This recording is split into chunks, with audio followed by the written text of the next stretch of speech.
life of a teenager can be tough at the best of times, but a new report from the Children's Society has revealed it's more of a struggle for girls than boys. 1 in 7 girls surveyed said that they were unhappy with their lives, and more than a third said they were unhappy with their looks. We've been speaking to a group of young girls who have been talking about their concerns. Oh my goodness! What? Kim wants a bum reduction. What does that mean? Like smaller. She wants to make it smaller. I think that might be a new trend now. Well, social media is a pressure because of Instagram, with how many followers you have to have, and like Snapchat with people seeing your stories. Say if like you're in year 9 and you've got a fat chest, you're most likely to get like, oh, you're not like, you don't look good, you haven't got boobs. Like, that's what it's like now.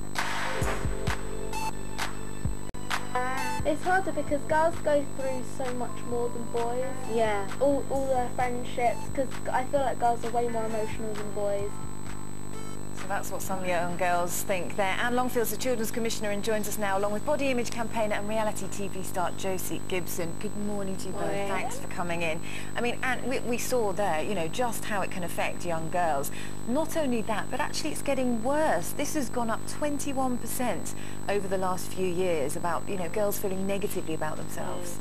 Well, I mean, I think what's really clear, and everyone will know who have, you know, children this age in the family and girls in the family, the pressures of life are just encroaching in and in on so many girls. It's not all girls, an awful lot feel confident, but a significant minority don't. And that comes from the media they see, social media, magazines, peer pressure and the like. And it does seem to be getting younger and younger. There's another report today saying as young as 3. So it almost feels it's in the air. And the concern for me, and I meet a lot of girls and young people who tell me this all the time, is that actually the whole kind of joy and time to grow up is getting squeezed, and we shouldn't expect 10, 11, 12-year-olds to feel these pressures. We have to find ways to not only build their resilience so they don't, but also give them the space where that isn't the thing they're judged on. So what is the answer then? Is it a case of saying to them, look, you know, no social media, don't look at the magazines, ignore what your friends are saying, isn't it? Because of course that is part of life. There are places where you can manage that more. So a lot of parents are asking me for tips on how they could make their home a screen-free zone for periods, and that goes for adults as well. I think, you know, there's a lot here about adults being role models in this, but schools as well. I think I'd really like to see schools playing much more of a role in understanding the anxieties around children and providing that kind of well-being support that children say they need. It's funny because when we talk about the problem with young people, we're either talking about obesity or we're talking about them being overly self-conscious. And Josie, I mean, in a sense, you've experienced sort of both ends of that, haven't you? In a sense, you've battled with your weight, and when we hear about this other report saying children as young as 3 are saying, I don't want that food, it'll make me fat. In a way, isn't that what we're being told? You know, educate your children about what is good food, what is bad food. But, I mean, it's a confusing world, I think, for young people. I got don't be too fat, don't be too thin. Oh, yeah, do you know what? I've got 2 little sisters and I feel so sorry for them being brought up in the era that they're being brought up.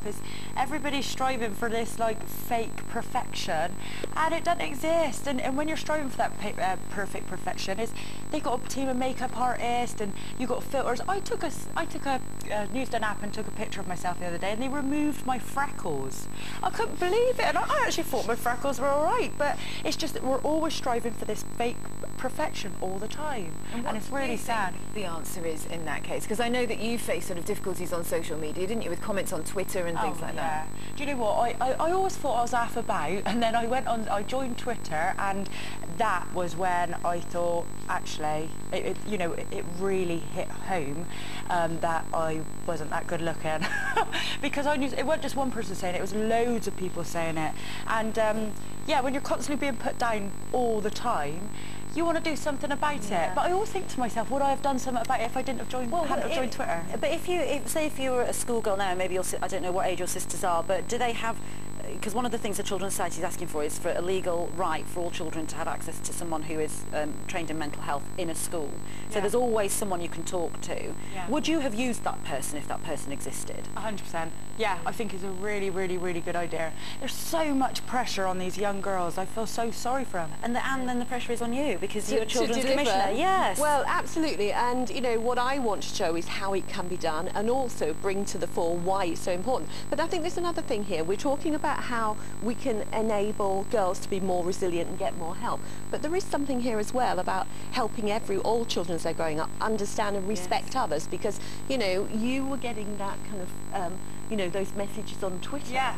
You know, that's not right that you should feel the... so absolutely, so there is something here about helping children as they grow up, and that is, I think, about having lessons in schools that understand about respect, lessons for life, about relationships and the like, and that's another core part that actually I do think should be a statutory part of what schools actually do. Yeah. Interesting. Brilliant. Thanks very much, both of you, for your time. Thanks, Josie. Thanks. Bye. Right.